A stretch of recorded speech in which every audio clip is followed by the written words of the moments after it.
Well, welcome everyone. It's now past 8:30 and I'll declare the meeting open. The meeting is being recorded via Zoom. I remind all members about the use of the microphones today. So we do have a new process in this extraordinary council meeting. And when you're not using your microphone, can you please turn it off to ensure we don't get feedback with the Zoom operating. Mobile phones, turn them off please and store them away during the meeting. A break may be taken to allow members to clear urgent messages. The meeting is being recorded via Zoom. It's not being live streamed. The public portions of the meeting will be put on our website after the meeting, but we don't have the ability to both use Zoom and live stream at the same time. So, and I'll ask Councillor, everyone to stand, and Councillor Yates to begin our meeting with a karakia. Nō reira, kia hihiri tātou, tūtawa mai I runga, tūtawa mai I raro, tūtawa mai I roto, tūtawa mai I waho, kia tau mai te mauri tū, te mauri wara, ki te katoa, haumi e, hui e, tāi ki e.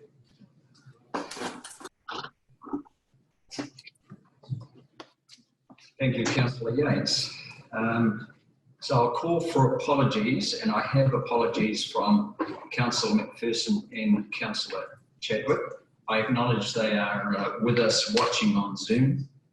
Until we pass recommendation 1, they cannot speak as part of the meeting or vote.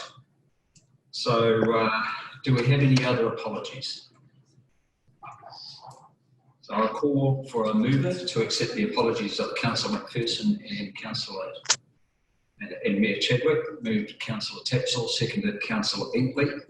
All those in favour, say aye. Aye. All those against, carried. I'm now asking for any declarations of interest. Do we have any declarations of interest? No. Thank you. The matter of urgency you will see is not on the agenda. The whole meeting is urgent. Councillors will see on their tables a letter brought to the meeting by Councillor Bentley from a constituent. That matter is not a matter for discussion during this meeting, but I will be asking the executive to have a member of Stavros's team respond to that writer on the issue that is raised in that letter. So thank you for bringing that in, Councillor Bentley. So moving on. Dave, could I just bring up another letter that I did? I'm sorry, Your Worship, you can't. Until we've got through the first item, which is standing orders. I'll bring it up again. Yeah. So recommendation 1 is Council Standing Orders Amendment. It's on page 6 of your agenda. I'll ask for a mover and a seconder to receive the report. Moved Councillor Yates, seconded Councillor Maxwell. All those in favour, please say aye. Aye. Against? Carried. So I'll ask Una to overview that report. Thank you. Morena everyone. So what we have before you today is an amendment to Council Standing Orders. Standing Orders were adopted back in December following your induction. At that time, the Standing Orders did not allow for a provision in terms of audio and audio-visual. However, at this time, we believe that it is prudent to consider an amendment to the Standing Orders to permit the provision in order to provide members who may not be able to attend meetings physically to participate and vote. So just to clarify, at this point in time, the legislation still requires that a physical presence in terms of a quorum is required. So in order for our council meetings to proceed at this time, unless that changes, we would require a quorum of 6. Today we have a quorum of 9. welcome and lovely to see you all. So that means that if you decide to permit this or adopt the, sorry, 8, if you amendment to the standing orders, we would need 8 in favour of this recommendation. If there are any questions, I'm more than happy to take those. So do we have any questions for clarification on the matter before us? Councillor Tapsell. Thank you, Mr. Chief. Just a question around, because I know that the government's discussing this as well in terms of changing the Local Government Act. Do we know if that would potentially be able to be passed today? I think Parliament will go to tri-sit, only because councils around New Zealand are heavily restricted by the current Local Government Act and the legislation that requires us to be present. So I'm just wondering if we all do this, and I'm happy to support this absolutely, but whether there will be change at a national level. I think we're in a position with, and in the current state, without any change to the legislation, as we're here in an urgent item, that it would be most prudent for us to adopt this and then move on to the other parts of the agenda today.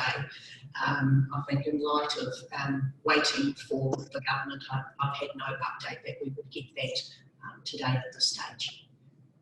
But you are right, Councillor Tapsell, that if legislation changes, then potentially we will have the ability to convene a council meeting using technology, but that's not the case at this point in time. Any other points of clarification? Councillor Cotton. Just one, just in terms of when you're attending by video, so will then time out be recorded? So normally if you're at a meeting here, you would leave and it would be recorded that, you know, Councillor Kaifong left at 10 AM or something like that, so that if you're going to attend by video, there's a requirement too that you basically try and ensure that you are present for the whole of the meeting rather than just kind of coming in and out for bits that maybe of interest or. Yeah, I think the expectation would be that if you are participating via a video link, we would then, as part of our process, we would look to record in the minutes that you were present and via that, and then your standing orders would still stay, in which we record, you know, the timing at. So we are ensuring that if you're making that commitment to come in via audio or audio visual, that you are making that commitment for the duration of the meeting. Councillor Yates.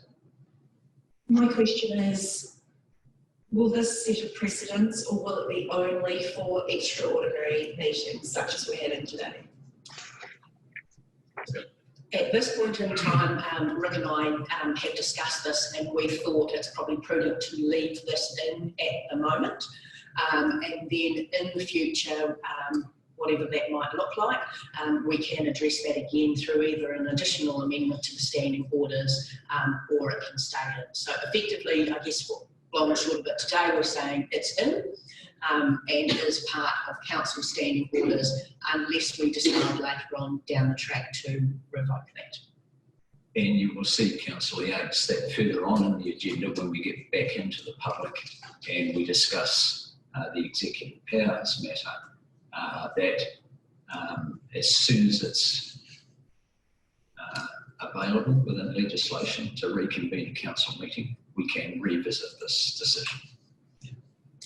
Any other points of clarification, Sylvia? Okay, thank you. Any discussion? Does anyone want to further discuss the matter? I think we're all pretty clear on what we're proposing here today. So I'll ask for a mover and a seconder for the motion that Council amends the standing orders to include the provision for elected members to attend any council or committee meeting by audio or visual link. All those in favour, please raise your right hand. Oh, sorry, do I have a mover? Councillor Maxwell, second Councillor Yates. Those in favour, please raise their right hand. Those against? It's carried unanimously. You will note that I asked for a show of hands, and we'll be recording show of hands on all of the matters through the rest of the agenda, because it's not clear with the recording how people have voted. So thank you for that. So welcome now to the meeting, Your Worship and Councillor McPherson. With that motion, you're now able to address the meeting through the chair and vote, of course. Thank you. I'll now ask for... Thank you. Could I, through the chair, could I now raise the tabling of a letter that I sent through to the Chief Executive last night? It's from Minister Nanaia Mahuta about the council provisions during the Alert Level 4.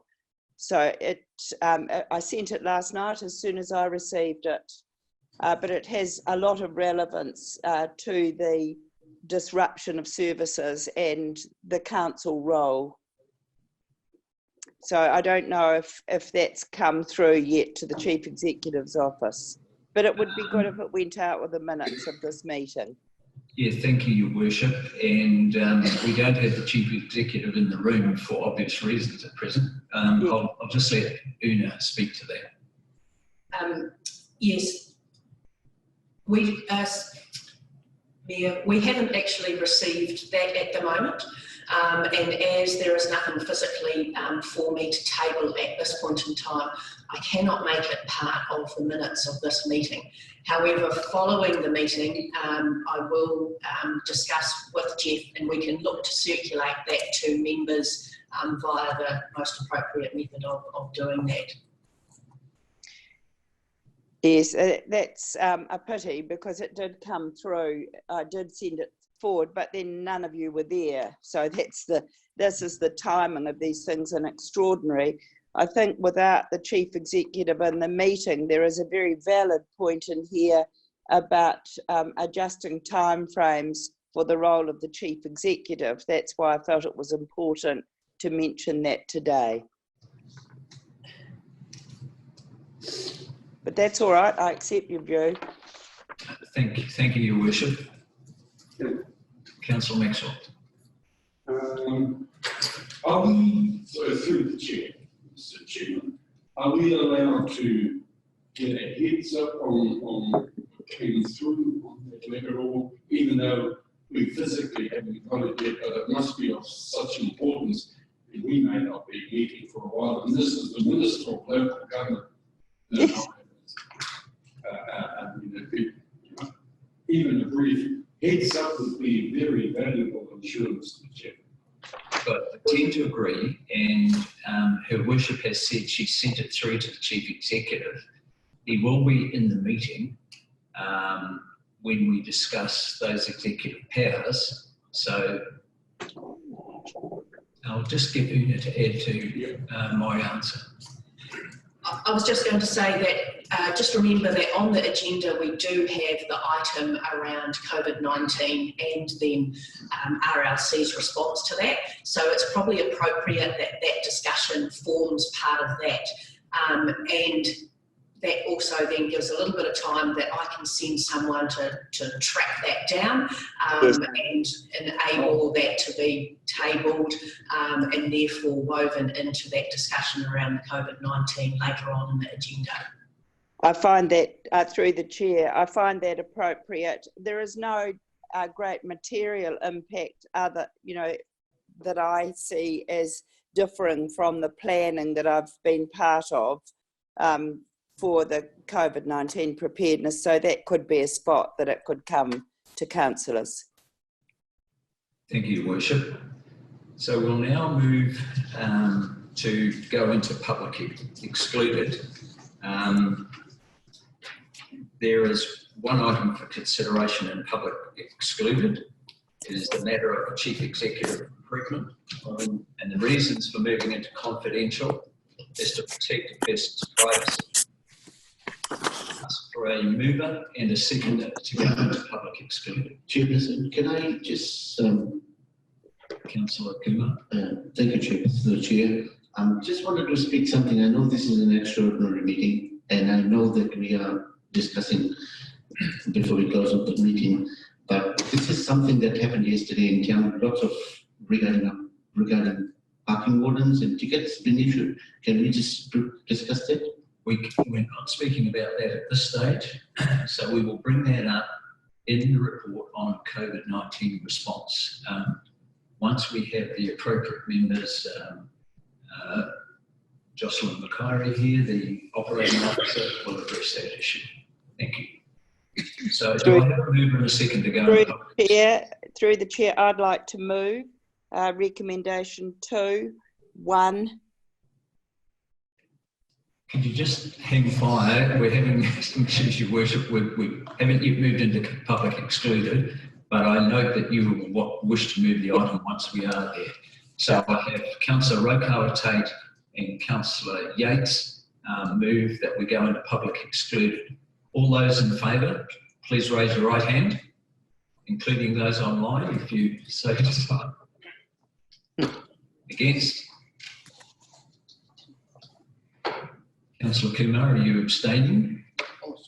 No, unanimous. Thank you. We're now in public excluded. We'll take a brief pause while staff leave. Thank you, members. So we are now in an open meeting, not live streaming. Please put our cell phones away, however. So we'll move on with recommendation 3, decision making during COVID-19 delegations to the Chief Executive. It's on page 18 of the agenda. I'll ask for a mover and a seconder to receive the report. Moved Councillor Tapsell, seconded Councillor Yates. All those in favour, please raise your right hand. All those against? Carried. So, invite Una to overview the report. Thank you,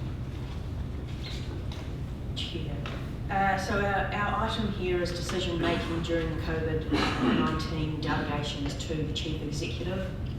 This paper is not dissimilar to the recommendation that is put to the Council prior to the elections. You will recall that there is a period between the election day and the day of the inaugural meeting, at which time a council doesn't exist, and therefore a recommendation is made and adopted by the council to delegate all the roles and responsibilities that the council can legally delegate to the Chief Executive in that time.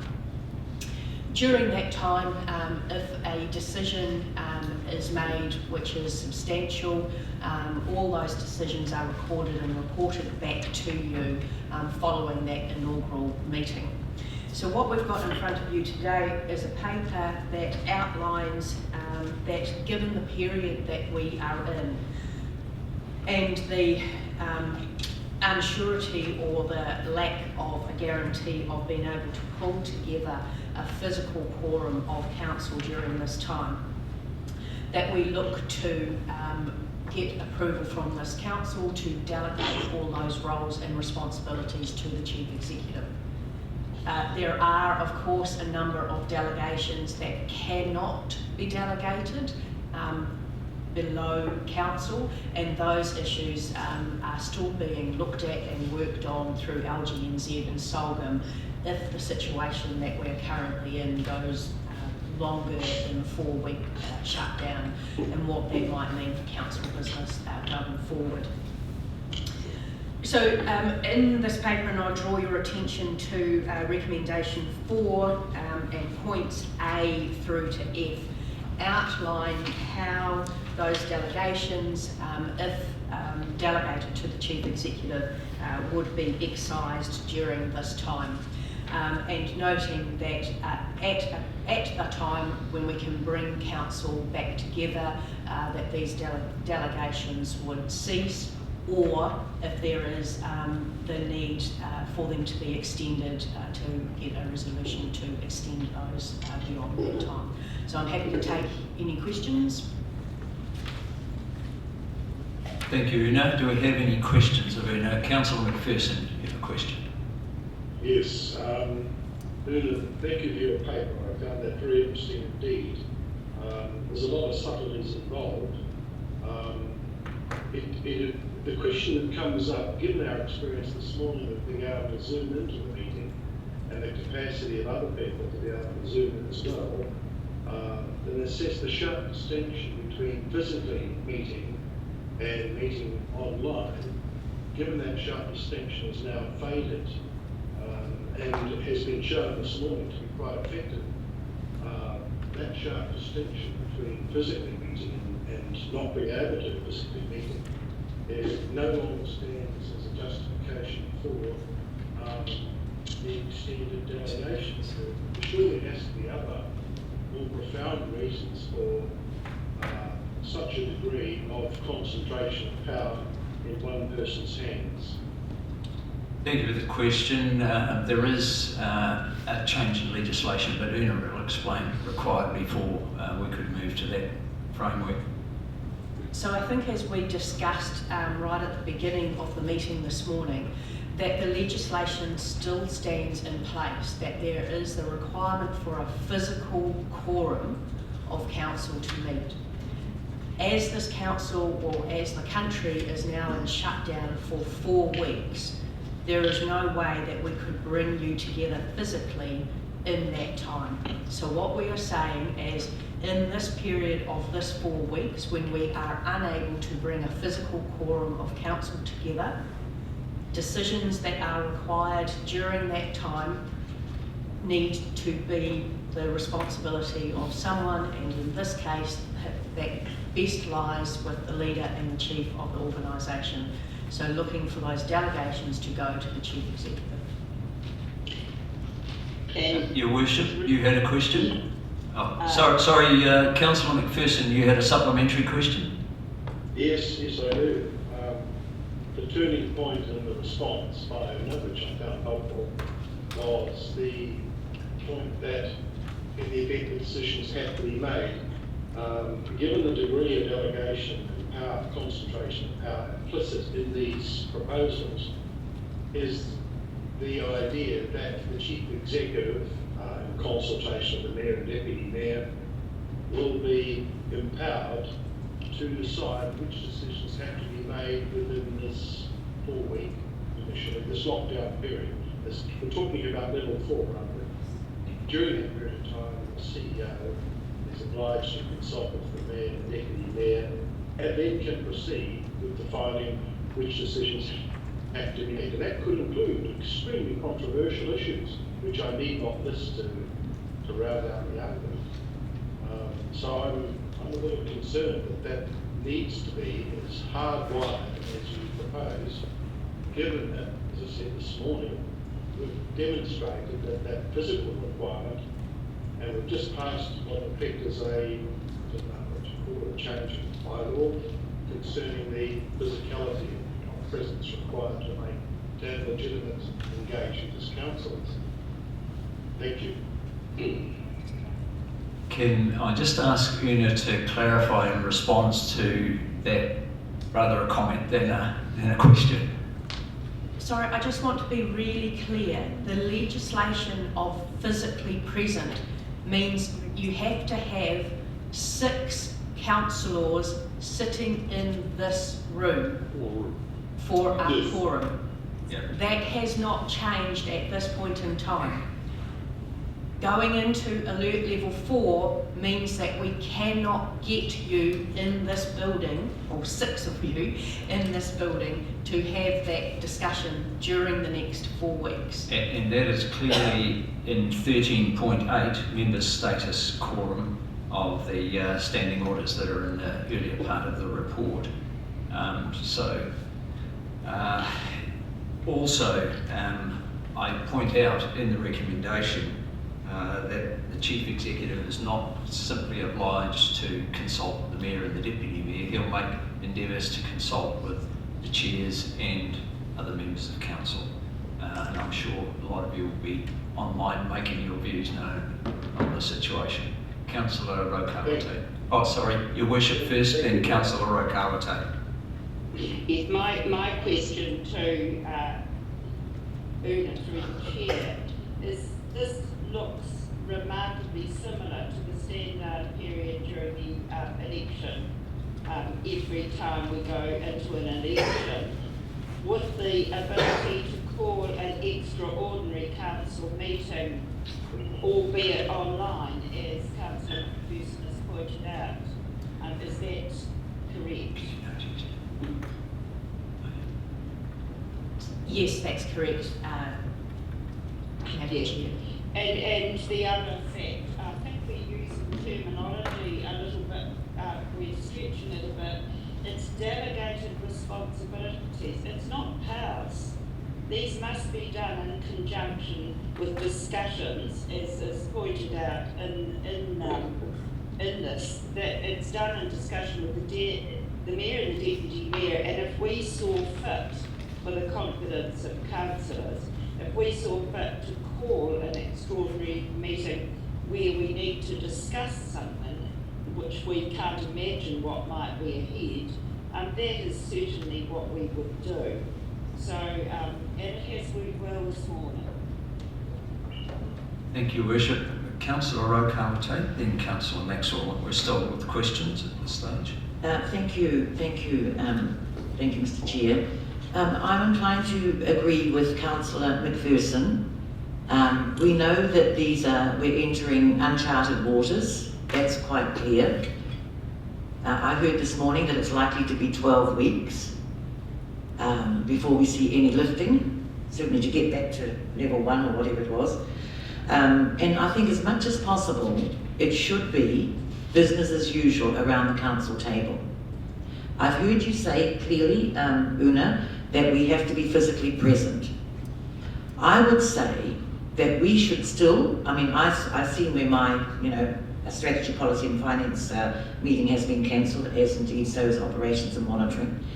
And I'm sorry about that, because I think we could have still been undertaking the business of council, making our decisions, and then at the appropriate time, at some way in the future, we can pass a resolution that the decisions that we made during this time be then reconfirmed by a show of hands, or I think you get what I'm trying to say. And that's what I would have liked to have seen, because I think our community want to know that we're still going about, and we're still going about the business of council. We're still trying to give I'm not going to say the impression, but we want them to know that we're not, that we're still doing the job that we're elected for, even though it's changing times. And they want to have that assurance that it's not all breaking down, and this has nothing to do with everything going over towards Jeff, in terms of delegated authority.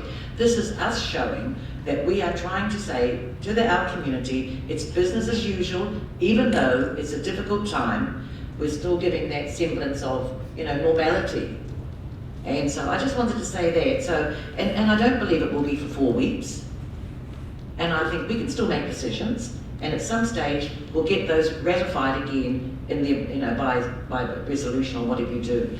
I don't know if I've said that right, Jeff, but I think people get what I'm saying anyway, but that's how I feel. Thank you, and thank you, Councillor Rotorua. I don't think anyone's taking offence with what you're saying. I think we need to keep our eye on the big picture here, what we're trying to do, which is stamp out this virus and stop the spread. But I will invite Jeff to respond to your question. Thank you. Through the chair. If I can make a couple of observations. One is that we have now had similar delegations in place through 2 elections. Yeah. And I don't feel, I don't feel it's not the right thing to say. From my recollection, in both of those elections, there's never been a decision taken under delegation. So although those delegations were in place for the 2 election periods, effectively there wasn't a decision made that needed to be reported back to council.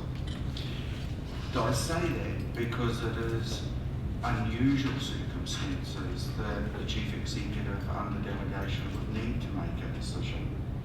And in the eventuality that I think we would be covering off is that the council needed to make a decision and then enact that decision at the same time that the decision was immediately taken. if you do not have a quorum, whilst you could potentially run a meeting virtually online, what you couldn't do is in actuality make a decision and then apply that decision immediately. You don't have the mechanism to do that. The decision that you make online would actually, as you're correct, Councillor, need to be ratified when you had the quorum and you were back together again. And in other words, you couldn't actually take action on the decision until you ratified it. So that's the challenge of the situation. My proposal to you is reasonably simple in that my view would be that we do need to continue to operate in a business as usual environment. We do need to be using the mechanisms of online systems such as what we've got today. And in fact, have everyone proverbially around the table with decision making and discussions and so on. All we're putting into place is a mechanism where decisions that are made online can immediately be acted on through the delegation. That's merely what we're doing. I do not propose and do not see happening a situation where I would make a decision merely just in consultation with the Mayor or the Deputy Mayor. I think I would want to see being stood up every opportunity to be bringing together online the full council to be having the same type of discussions as what we do normally. The only thing that we're covering off is the ability to be able to make a decision. Now, I'd like to add a couple more comments, if I may, through the chair. I don't think we know quite what it is, the circumstances that we'll be facing over the next 12 weeks. We all know, have got some idea of what it will be like for each of us, but it would only take something like a civil defence emergency to be thrown into the middle of it, where we really would be facing extraordinarily unusual conditions, and we will need to have in place the ability to potentially make decisions and respond quickly to those unpredictable circumstances.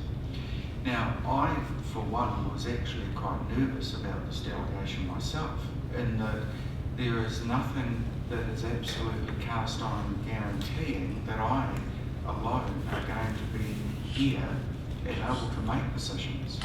And so to that end have been putting into place sub-delegations at the same level that would allow me to have two backups. And so effectively, if I'm not able to be present and exercise the delegation, there are two other officers in council who are able to be there. And so effectively what this mechanism is doing is simply putting in place the ability for council to respond quickly and to make decisions regardless of the circumstances that are presented at the time. The way in which decisions are made, as I say, what my undertaking is and is what is reflected in the paper, is that we will continue to do as much as we possibly can a business as usual approach of bringing the council together through this sort of mechanism. This is just simply making sure that we've actually got the ability to make decisions and apply them when they need to be applied. Thank you, Jeff. So I have Councillor Maxwell followed by Councillor Tapsell and Councillor Kumar. Councillor Maxwell, questions? Questions. Hope is an appropriate place where I want to raise this, but I'm supportive of what's on here. That goes to Jeff in these very trying times. But I just want to indicate that while some of the things we do might stop, the media doesn't stop. And I have indicated to them that I will not be responding to any media requests from the Daily Post or the New Zealand Herald and various ones. I don't know if others are getting calls, and that is Arohamai Reynolds. I have told them that if their questions to me were my response to things that you have said in the media to them. I've told them that I will not be participating or responding to anything like that from any other councillors. It's just the time and the place to raise that kind of thing, but I have just given an indication. I have told them that I will not be responding to any other councillors' requests.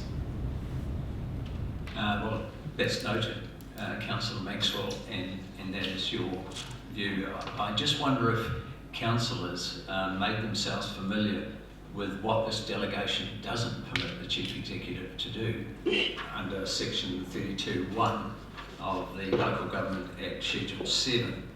And number 1 is he does not get delegated the power to make a rate. So that still rests with council. So I'll move on to Councillor Tapsell. Questions? Thank you, Mr. Chair, and I'll stick with questions and may have some comments later. But I just want to guide elected members to point 4A, because that really gave me comfort that the Chief Executive will only exercise these delegations after first consulting with the Mayor, Deputy Mayor and chairs of relevant committees. So there still will be engagement of councillors, and I think it's important for us to bear in mind that the whole country, not just council, is being limited to only essential services. So for me, I am really glad and grateful that our Chief Executive and our Executive will be able to continue with the essential services that council provides of 3 waters and waste. We won't be doing anything additional over this time. The question that I did have is if something large occurs that does come with a large cost or is substantially different to our normal business as usual, is there a threshold or a financial threshold for it, whether a decision would have to come back to the council, the wider council? And I just ask that as if something was to happen, we don't know, but if it was over, for example, $500,000, will the entire council be consulted? The second question that I had was, we're giving you council's responsibilities, duties and powers if we approve this, but where in here will the community boards fit in? And I say that because the lakes and the rural community areas are quite isolated, and in a time like this, it's when those elected members of our community boards can be really powerful for their community and providing comfort and also directing them to required services. So could we have consideration in there for the value that our community board brings? And then the third question was, if the Local Government Act does change to allow us as a council to meet without having to be physically present, will the powers then be brought back to council and we'll be able to continue as usual? So 3 questions there. I'll let Una answer the last bit first, I think, and then perhaps Jeff can answer the 2 earlier questions. So yeah, number 3 is the easy one to answer there, Tanya, and I think that would be a yes. We would be able to revoke these based on whatever the legislation then permitted us to do. Jeff, did you want to comment on quantum of these delegations? It's really, the delegation is actually delegating the powers of council. That is the reality with regards to financial limits. One of the things, though, that you asked about, and I think if I've got this right, was would broader council and potentially community boards actually be involved in consultation? My undertaking and what I would want us to actually endeavour to achieve is, in fact, as I've alluded to before, there is no reason potentially why we can't actually hold similar meetings virtually. Now, my undertaking is that we will try to do that in exercising any of these delegations. It's not just merely restricted to the chair, mayor and the deputy mayor. It is actually, we will make an attempt to bring the council together. The problem, of course, is that there aren't any guarantees here because we are in totally uncharted territory. But nevertheless, we will actually be making every endeavour possible to bring the full council together and potentially to consult also with the community boards in Te Tātou. Whether we achieve that fully is yet to be tested because it hasn't been done, but we will make an attempt to do that. Thank you, Jeff. And Councillor Tapsell, the third part of your question is covered off by I think part 2A of the recommendation, where the extent of the delegation lapses the moment the council is able, whether that's through legislation or the virus vanishing, to meet again. So, thank you for that question. I now have Councillor Kumar. Question. Thank you, Chairperson. I've got a couple of very short questions. One is our customer services going to be shut for the duration of the 4 weeks? And the other one is, since non-essential travel has been placed, and we have come here today at very short notice, less than 24 hours, we've turned up for those that could be available. Non-essential travel is a must. So if we are not going to be leaving Rotorua and we're going to be confined to our homes and to our bubble, I do not see why we cannot make it to council meeting if there was supposed to be one. Because nobody's travelling overseas, nobody's travelling out of town. That is my point. And my other point that I want to make, we were discussing giving the powers to the Chief Executive. What, referring to Councillor Trevor Maxwell's, what's that got to do to talking to the media? So the first part of your question about customer service, that'll be in the next item on the agenda, the response to COVID-19, how the organisation is set up for business continuity, basically. I'm not sure about the answer to the second part of your question. Jeff, do you want to attempt an answer? I think I can possibly attempt an answer. The only reason today that this meeting can take place is that we're not at level 4. The moment the government moves to level 4, this meeting cannot take place. So in other words, we are all required to be at home. So given that, and given the current state of the legislation, that means we cannot have a quorum. Are there any other questions? Councillor Maxwell. Kumar raised about, and that was part of the question from me. What can we do to ensure that we are acting responsibly with media getting in touch with us? Point of order, Mr. Chair. Yes, Your Worship, point of order. That would be covered off in the COVID briefing. This is simply about the delegation to the Chief Executive. That's all we're discussing. Okay. On some time later. Yep. Councillor Rotorua. Thank you, Mr. Chair. Obviously, I will support this because, as I said, but I sometimes think, I mean, I know we've got our regulations, local government regulations, but I think in testing times, we need to show some initiative as to how we operate as well. The only thing I would like to think is when the police and our armed forces have to be, we'll see them in our streets. I don't want anybody to say to me, well, you know, what's happening, and I don't know what's happening. So all I'm just saying is when those things ramp up, that's when I think we'll have to look at a little bit differently as to how we operate and who's making the calling the shots in our city, if I can put it as bluntly as that. But of course I will support this at this point in time. Thank you for being blunt, Councillor Rotorua. We have moved into discussion, and you will find in the next item on the response how important communications will remain. So is there anyone who wishes to discuss further before I ask for a mover and a seconder? Your Worship. Yes, I think... Councillor McPherson, I've noted you'll be next. Yep. Yes, look, I think it's remarkable that you managed to get these together in time for us to do this before grade level 4 is enacted at midnight tonight. The executives to be congratulated for this, and my question is, I am sure the Chief Executive and UNA have contacted other councils. Are other councils also moving in this direction?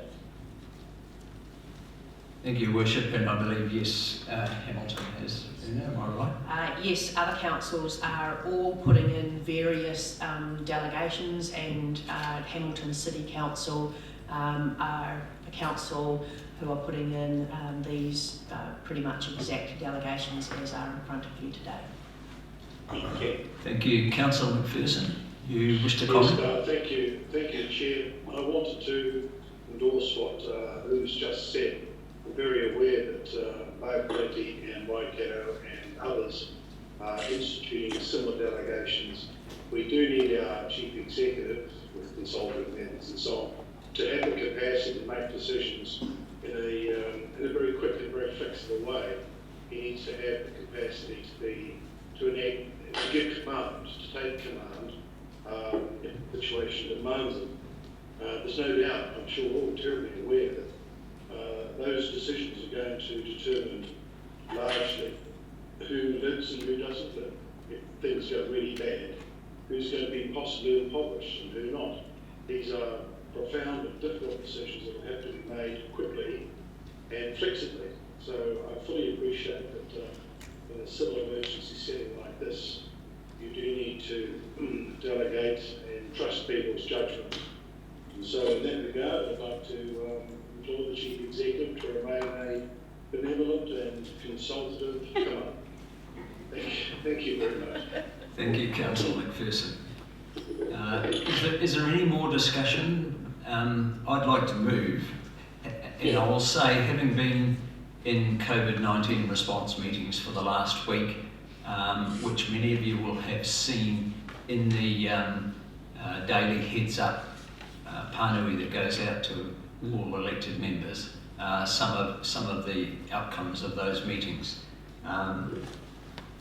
Please keep an eye on your emails. So I will move, and I'll have to read it all out, that the Council extends the Chief Executive's current delegations, brackets detailed in the Council's delegations manual, close brackets, to include all of Council's responsibilities, duties and powers currently retained by Council or delegated to Council standing committees, brackets except the District Licensing Committee, extended delegations, subject to the following requirements. A, the extended delegations will have effect only for the period from the date of this meeting until Council next meets, at which time the extended delegations will automatically be revoked unless Council resolves otherwise at that meeting. B, the extended delegations do not include a delegation of any Council powers, duties and functions which are prohibited by law from delegation, including, without limitation, those set out in Clause 32(1) of the 7th Schedule to the Local Government Act 2002. 3.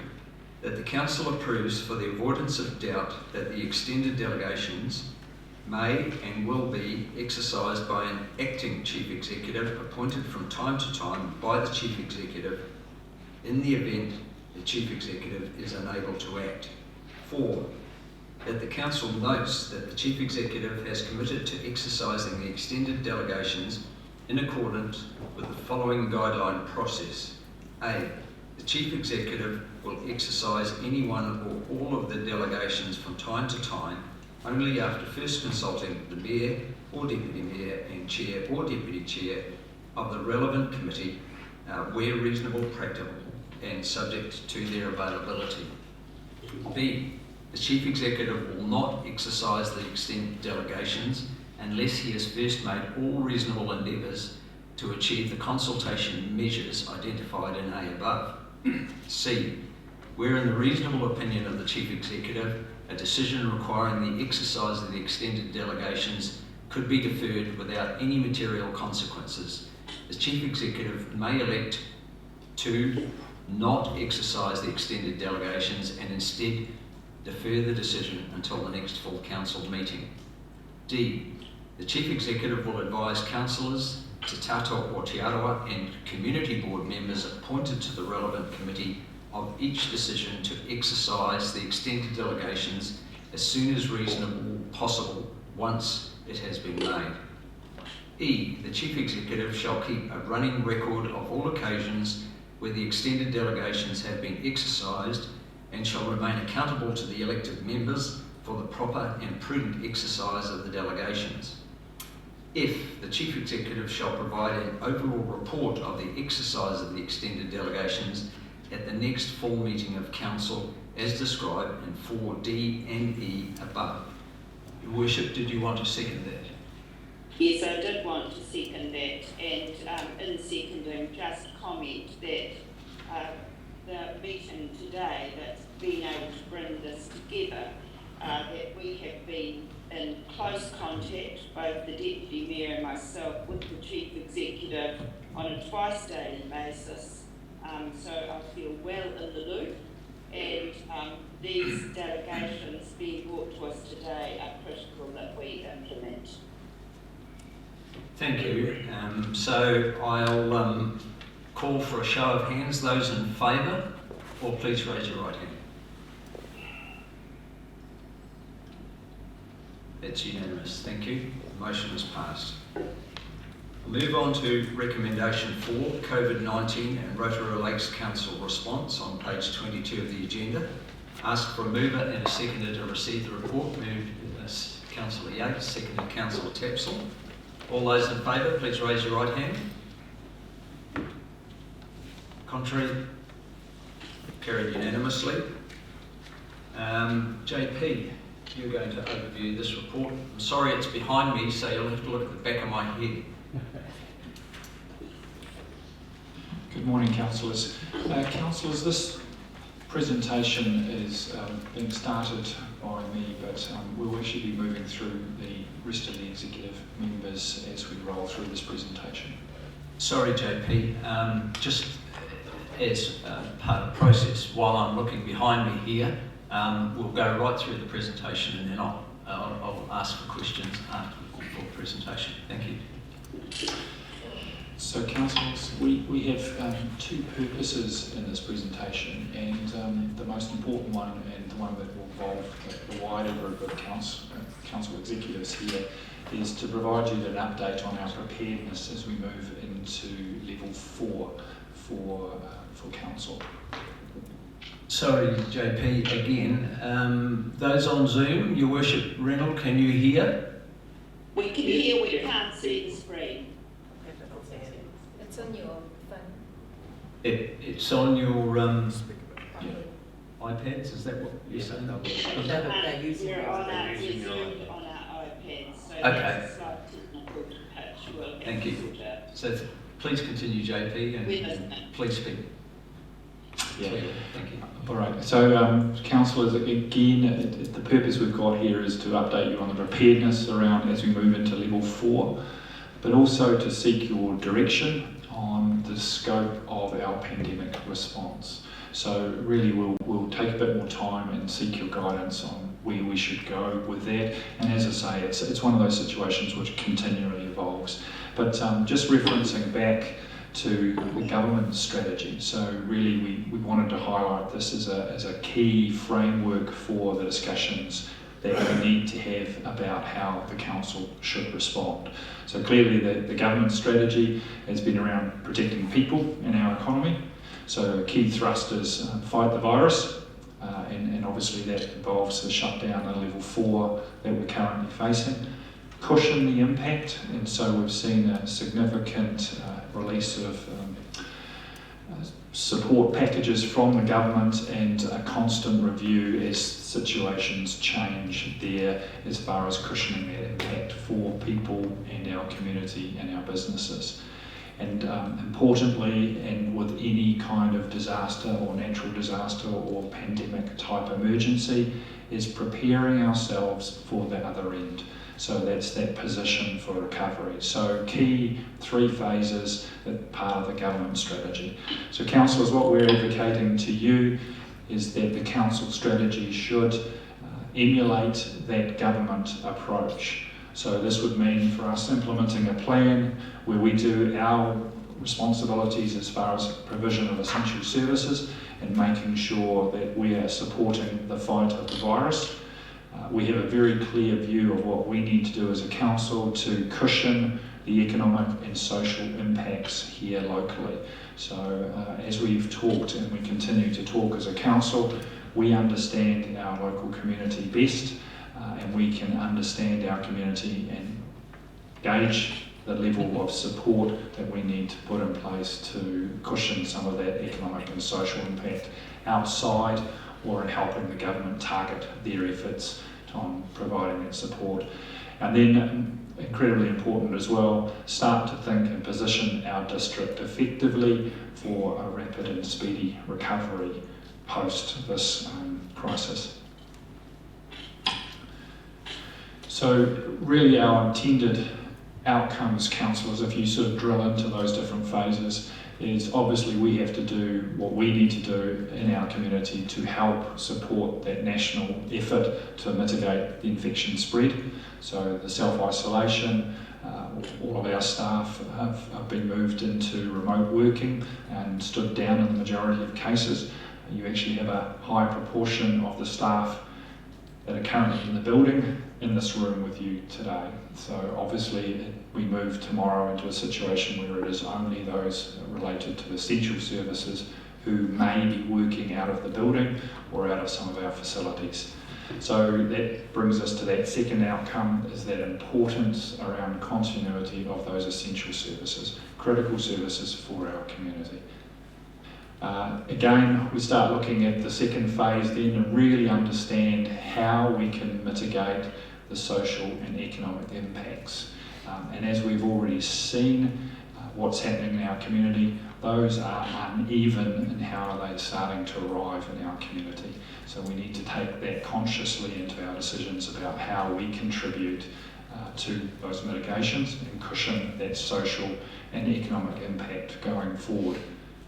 As a council, we also need to consider the maintenance of our workforce capability. So as we go through this phase, at some point we'll need to start focusing again on providing all of our services and supporting a rapid recovery for our community. So a really critical phase for us.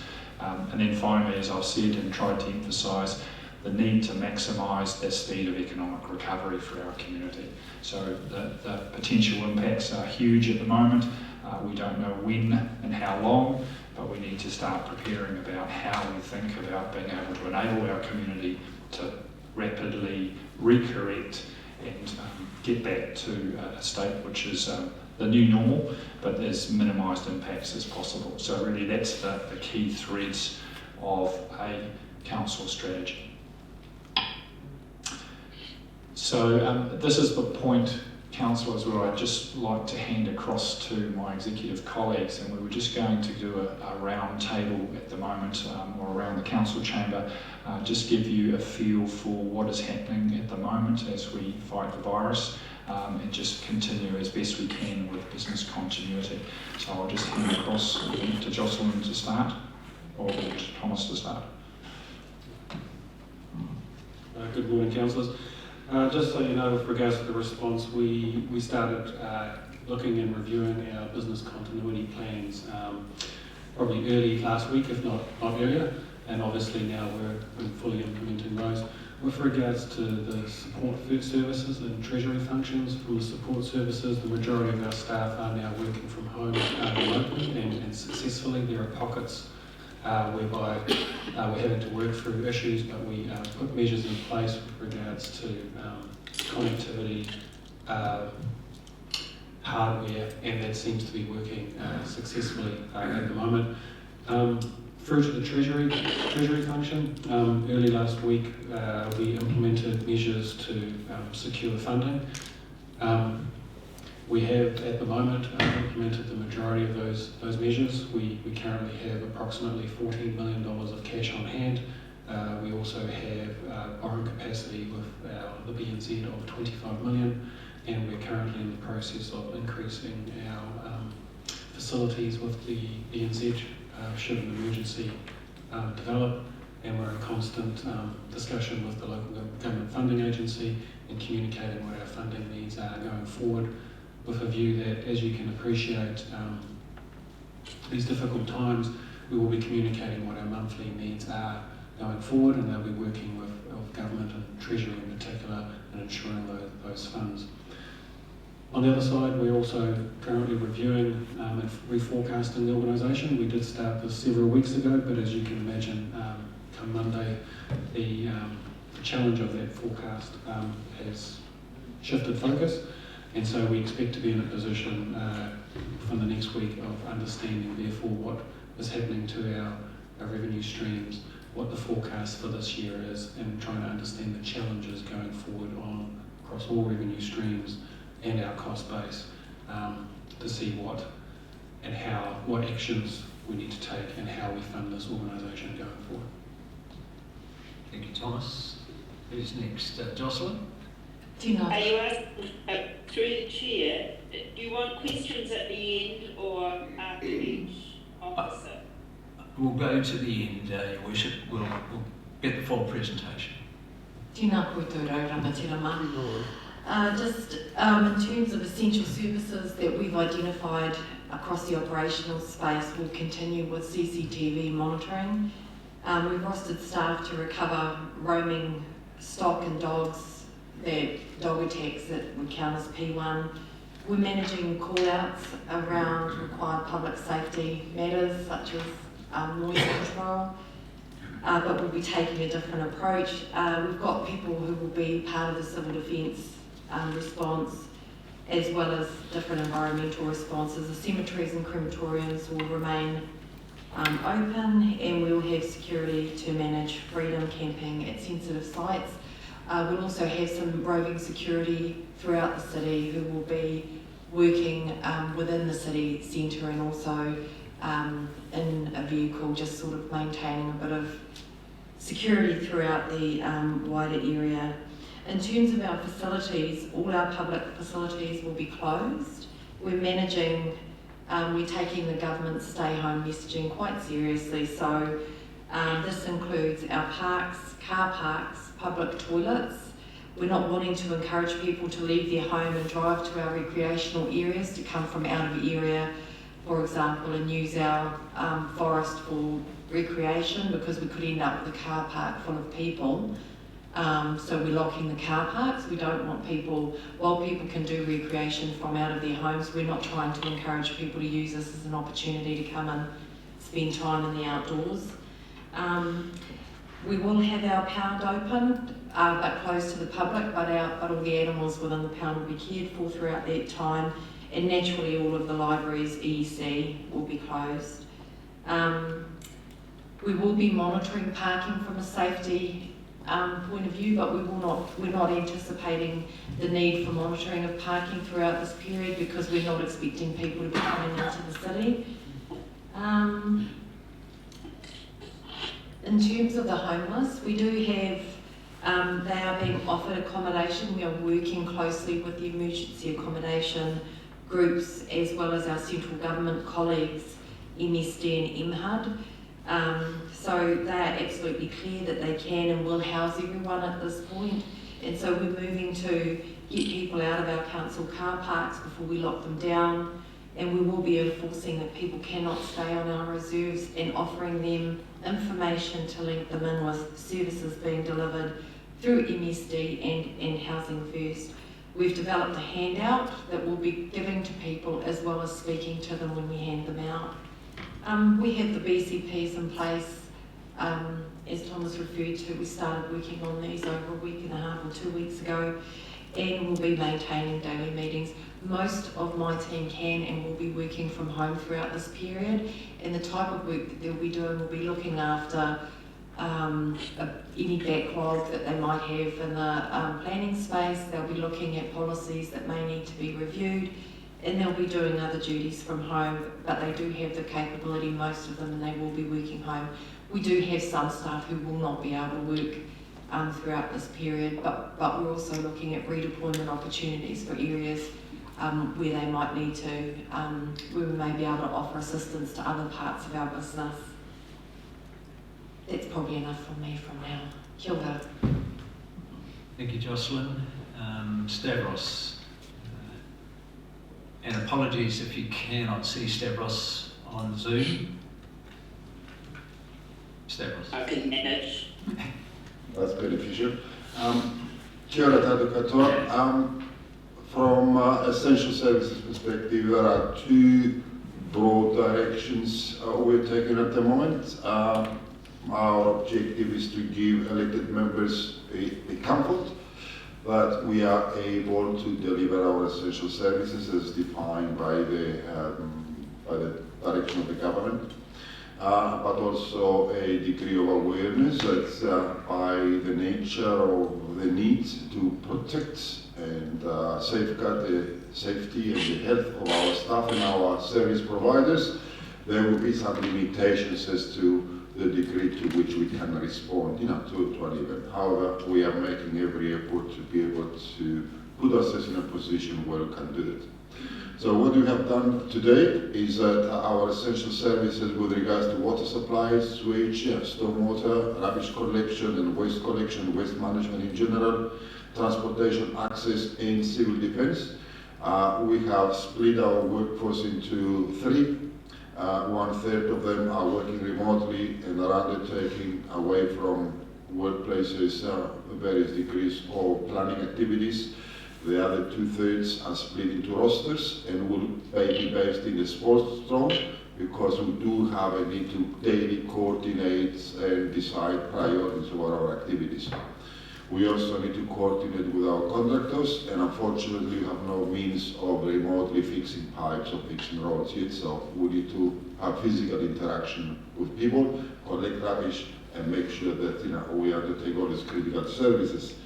I will be on board throughout the period together with my teams, and we have continuity provisions just in case not available, or some of my key leaders are not available. We have a rotating leadership approach for which we can protect ourselves and our families as best as we can. The second element is our relationship with our contractors. The same way we have a need to manage our resources, our human resources, all our contractors also got the same responsibilities too. And we have made arrangements with our key suppliers in service delivery to provide the crews and the ability to escalate if we need to do that. However, concentration or effort will be primarily in maintaining the reliability of the service. People will be at home, they need to have water. If they have faults, we need to repair them. If an asset component needs to be replaced, we need to replace it for continuity of service. Because the same goes for sewage, which is even more important, because any failures that go unattended to can have the potential to cause us significant health risk to the community. Stormwater, of course, we are praying that the weather would be kind to us and would not put us in a position where we have to mobilize to address flooding. But nevertheless, we are at this time of the year which we can expect events like that. Transportation, again, the primary emphasis is in terms of ensuring and protecting the safe access to destinations for emergency services, for people who can go to supermarkets, they can go to chemists, they can go to facilities they need to undertake to live their lives as best as they can. And the second element of our mobilization at the moment is civil defense and emergency management.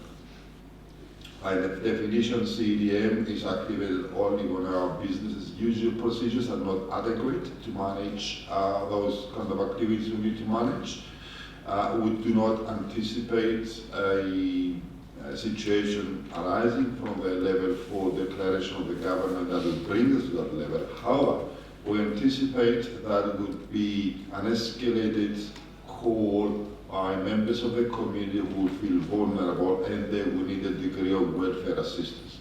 To that effect, we have activated our emergency operations center downstairs, and this is at the moment manned person provisionally with primarily our welfare team, our intelligence and planning team. And their tasks is to work with me as a local controller to develop a sense of themes, what are the needs we see emerging, and we have a contingency of welfare staff who can work with NGOs, DHB, other agencies to attend to the needs of people as they arise. At this point in time, we do not have any significant avalanche of expectations or requests, but over the next 4 weeks, I'm sure we'll get some requests to coordinate support to vulnerable members of our community, and we want to have the appropriate staff and the resources in place to be able to respond to that. So that's where we are. Thank you. Thank you, Stavros. And Arapita? iwi responsiveness. Kia ora, pai o rangatira. I suppose firstly that the Te Aomarangi unit, so Gina and I and our team aren't an essential service, but what we are doing is supporting the civil defence and Lakes DHB in terms of iwi liaison and welfare for Māori and Tarawa communities. There has been some work amongst Tarawa entities just in the last week to have a coordinated Tarawa response and how we can support. We understand, however, with the lockdown and the rules around that whatever we do would have to be within that criteria. So there is some linking up, some Tarawa capacity with the authorities, particularly the DHB and even our civil defence welfare aspect. Beyond that, we've got some work we can do offline to keep us a bit busy, but starting to think about the response side of things, how we can support Tarawa Māori communities to bounce back from the economic and social impacts. Kia ora. Okay, just continuing on, Mr. Chair, unless there's any other points you'd like to raise or... Yeah, I think, JP, that's a good time to pause for questions. I will be asking Jeff to give councillors an update on where we are with our CCOs and how they're contributing, but I'll take questions on the presentation so far, and I have your worship, you're first to ask questions. Yes, thank you, Dave. I'd actually rather wait till the end of the presentation because I've got a funny feeling what I'm going to ask is probably going to be put to us, so I'll wait. Thank you. So, look, I'll just ask the Chief Executive to just give us a bit of an update on where the CCOs are. They were present, their Chief Executives, at the last COVID-19 response meeting, and they each performed important roles through this emergency. So through the chair. So firstly, the airport is a critical function and so continues to be open. But the airport's implemented a range of procedures in which they are keeping their staff safe while they are continuing to operate. The Rotorua Economic Development working closely at the moment with the business community to understand where individual businesses are up to and how they are affected by these changes, although they are doing it remotely. So their operation centrally is effectively shut down as a non-essential service. Infocor is in a different situation in that half of their staff are effectively shut down because they're non-essential services such as parks maintenance and so on. However, the other half of Infocor is actually an essential service and continue to respond to the sort of works requirements that they would need to, such as a water pipe mains difficulty or burst or whatever. So Infocor is partly operating as an essential service, but the other part not so. All of them have done cash forecasting and they've got current cash on hand. All of the staff have received information that they will be supported regardless of whether they're at work or not for the next 4 weeks in the meantime. Thank you, Jeff. So, JP, please continue. Thank you, Mr. Chair. Sorry, Mr. Chair, I have some more information from Peter if you want more information about the airport or not. Look, I'm happy for if you want to have a bit more of a flavour of what's happening at the airport. Please go ahead.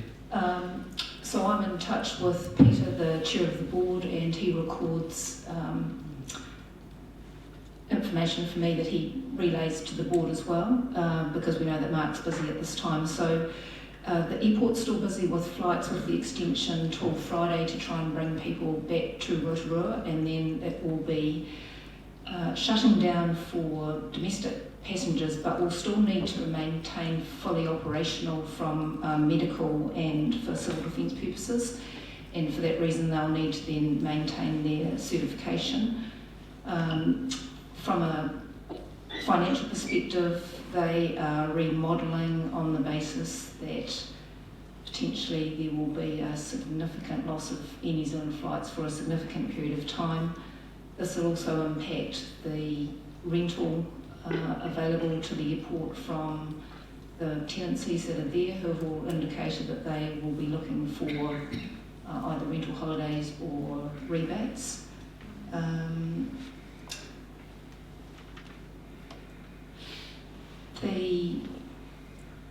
At the moment, the board is also working on how they can rejig the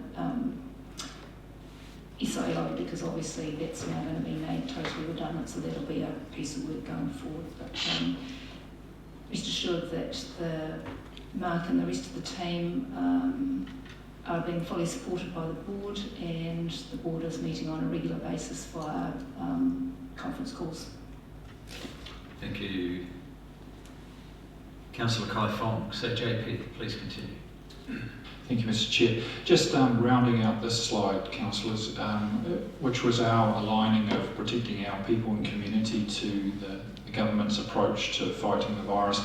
Just a couple of points on communication. Obviously, with the government trying to understand what is happening in individual communities, we are in significant amount of communications with various government departments and agencies. So Rotorua Lakes DHB, MSD, MHUD, Ministry of Housing and Urban Development, and Kaingaora, around a number of issues around housing people, public health, and just ensuring that as they roll out these packages, that feedback on the economic value and impact is also coming back to us and through to government as well. So that's very much at that discovery phase and just testing and seeing what's happening and making sure what actions we're taking as we've gone through are reinforcing the government's strategy in that space. So councillors, if we just move to that second phase, which is really to start thinking about how as a community we work with what's been provided by the government to cushion the impact on our community. So just clicking through to that slide, but the recommendations that we have here is the key elements of what the council strategy we believe should be put in place. Is really to continue to work with government, to partner in that space. Government is very keen on making sure they get an understanding of how effective their relief package is, what other things they need to do, but also to start considering how we move into a recovery phase. So what more will they need to do as we move out of these critical impact phases and start thinking about where is New Zealand is going to recover and how is it going to move quickly into that recovery phase. So working very closely with government is one of our key focus areas for that. We've talked about it, but also providing that information advice to business, so a critical function for Rotorua economic development, but also making sure as best we can through all of our arms of council, airport being one of those, that we also provide that support to potential tenants out at the airport and other businesses involved as well. Retain our staff. So our staff are an important part of the workforce and the capacity for this community to recover moving forward. So and an opportunity for them to be redeployed to assist in a number of areas. I'll just give you one small example. A number of the strategy team now are doing work for MSD and Ministry of Housing and Urban Development on trying to manage where some of the current MSD clients are put, to distribute them, to limit the risk of community transmission. But also it's a really important opportunity for us to get an understanding of the economic impact in the accommodation sector. So they're working very hard to support Ministry of Housing and Urban Development and MSD in the management of some of those, and particularly also the homeless shelter people as well. So retaining our staff, redeploying them to where we critically need to put them to assist on that cushioning of the impact. Number 4 is probably a critical one for us to talk about. It's the government has been very clear in targeting its packages to those businesses and the people in those businesses in financial distress and who have suffered significant economic impact in their businesses. What we are proposing here is that we need to take the same targeted approach. The impacts of the pandemic impacts of what is happening in our community are not being felt uniformly. They are being concentrated in groups and businesses and particular sectors. So those are where we believe we should be targeting our own relief packages, not uniformly, but it's specifically in those areas, and really understanding where the government's targeting of those kinds of relief support are being focused, and identifying how we can assist and add to those. So our sort of view is that an even delivery is not the most effective way to support and cushion the impact for our community. Again, if we think about any sort of relief we target, the cost of that must be borne across the wider rating base that we have. So it's that real focusing on that specifically. Sorry, JP, can I just ask on Zoom, if you haven't muted, could you please mute, because we've got some rustling coming through the microphone. Carry on, please, JP. The next part in this consideration around cushioning the impact, clearly as essential services are the only capital expenditure that we can look at this stage. But there is an opportunity to again support our economy as we come through this phase and into a recovery phase of what is the most prudent capital expenditure projects that we should be emphasising to keep people employed and enable the city to recover as well. So really reviewing our capital expenditure program and identifying those things that can be focused on as we come through phase one. So really keeping as many people employed as we can within our community. So a really strong focus in that to keep the breadth of the economic impact as narrow as possible. And then the last bit there is working as an agency to support the deployment initiatives for those workers who have lost employment through this current phase. So that's really the key elements of our approach or strategy that we would like to put in place around cushioning that impact.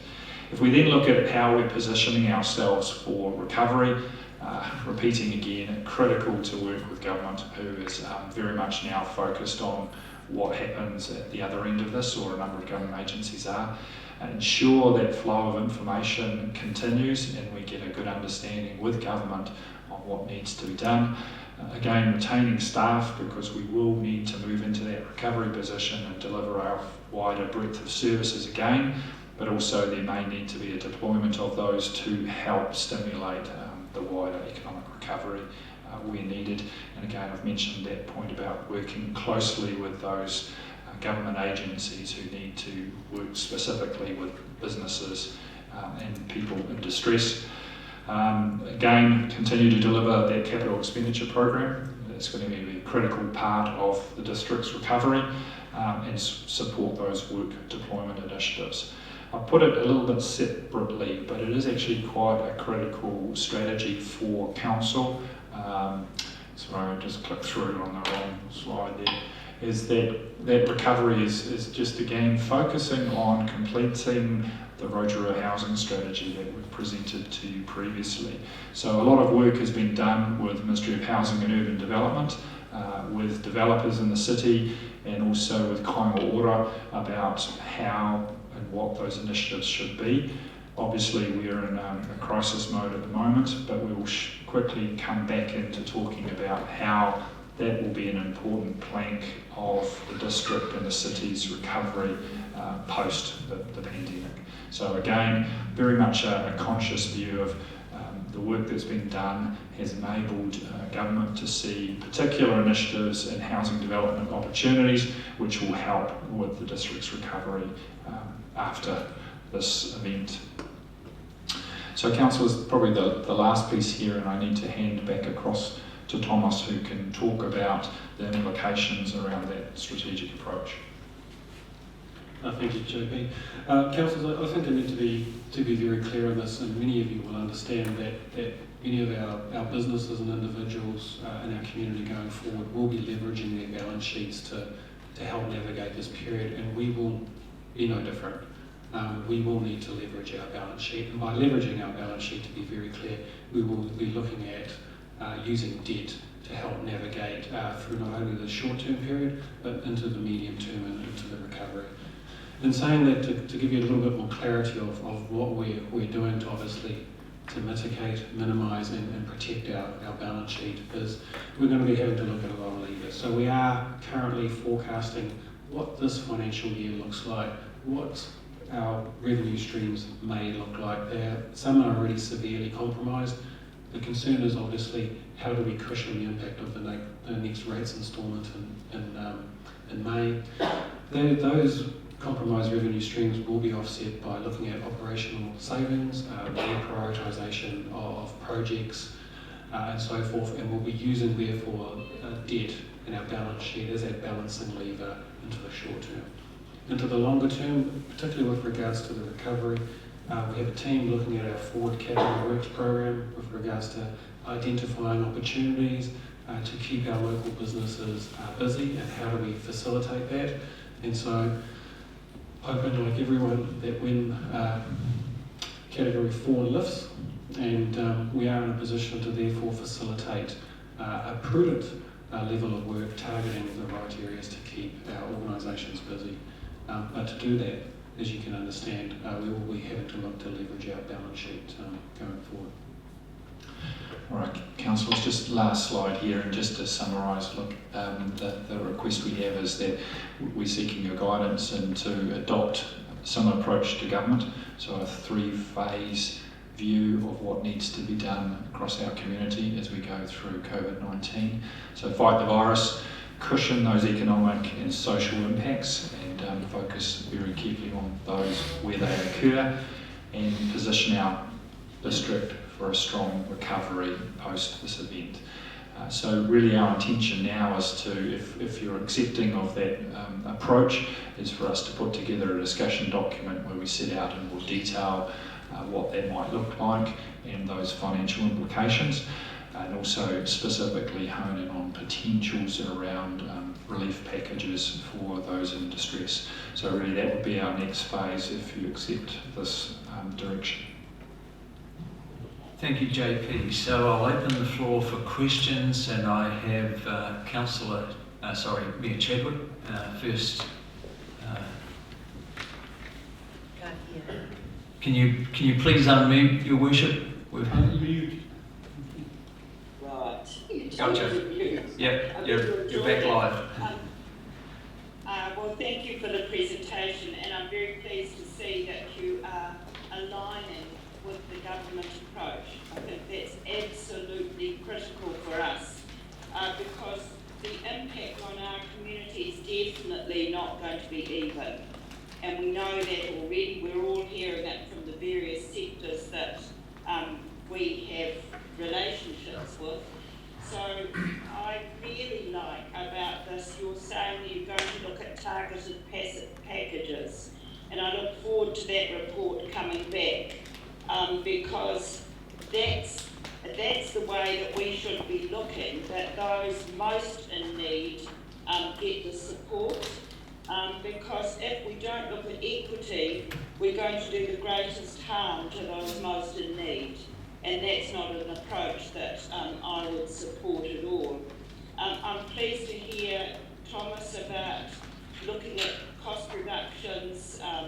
That's got to be built into this and be interesting to see what comes back in the discussion document. The other for us is the business impact, and that is something that we're worried right across the board because that's many in the community with jobs too. So we need to be protecting them. The other side that I liked hearing there was about our staff. Our staff are our greatest capital, and if we don't go ahead with wholesale crime redeployment, I'm glad that I don't hear the word redundancies and layoffs, and looking most effectively at how you can look after our staff because they've all got families behind them too. There is a question for me here about some of the contracts that I heard you mention, Stavros. I have a concern about our resilience and worried a little bit about Trilogy. want to see that that keeps going too, along with the housing plan, but I look forward to the specifics around that. And then the big question is how at this time we're faced with what do we do with these targeted packages on rates and relief. I want to know how we go about our consultation, because clearly we're not going to be able to get out there, so it might have to change quite dramatically in this next period. So well done matching the government response, because those messages for our community will let them see that we're not taking an across-the-board response and just saying we're going to cut. We're actually saying we're going to target so that we do the least harm to those most in need. So well done for that, and just some other specifics that I'm sure will come out during the discussion. Thank you, Worship. I think there were two questions in there. The first one was, what are we doing with our staff? And I'll ask Jeff to comment on that, because People and Capability Manager has been in the COVID meetings. And then maybe throw to Thomas on the contracts question. Jeff. So through the chair, so I know you would have heard through the media with respect to a number of commercial organisations who have taken a very difficult decision to not be able to continue to employ their staff. And the question you may have is, well, why is council different from that? And the answer to it is really twofold. We're very lucky in that, in one respect, we're able to redeploy a lot of our staff to do activities which are required by our community at the moment. They're different activities from what they're undertaking on a day-to-day basis. Secondly, that we also have the IT network and infrastructure in place to enable people to in fact work from home, to enable them to continue. Sorry, Jeff, I'll just interrupt. We've got rustling coming through the Zoom again. So, at least you know we. Can I just step in, just to clarify that when you're not speaking, Zoom members, can you mute yourself and then unmute when you come on to speak? Otherwise, we're getting all the feedback at this end. And you're right in Councillor Wang and Councillor Bradley's ears. So, Jeff, please continue. Right. So the second point there is that we're lucky in that we have the infrastructure in place to allow people to take technology home and to allow them to continue to work there. The last point I would also make is that unlike a business that is able to shut down and then determine when or plan for reopening and to determine timeframes for that, we won't have that luxury. When the government declares that they're moving down levels, the expectation will be that this organisation has to stand its services back up quickly. It can't and hasn't got the luxury of time to plan a reintegration or a re-emergence of when we'll recommence our full animal control building consent function. So to that end, it is critical to enable a fast recovery. We've got to keep our staff on board to enable them to actually stand back up their services fully when they're able to do so. Thank you, Jeff. And Thomas, were you able to talk about the contracts question? Your Worship, can you repeat the question you raised about key contracts such as Trilogy, that sort of thing? Well, I just think of things like civil defence and emergency response, and going into winter with the impact of climate change, as Stavros mentioned.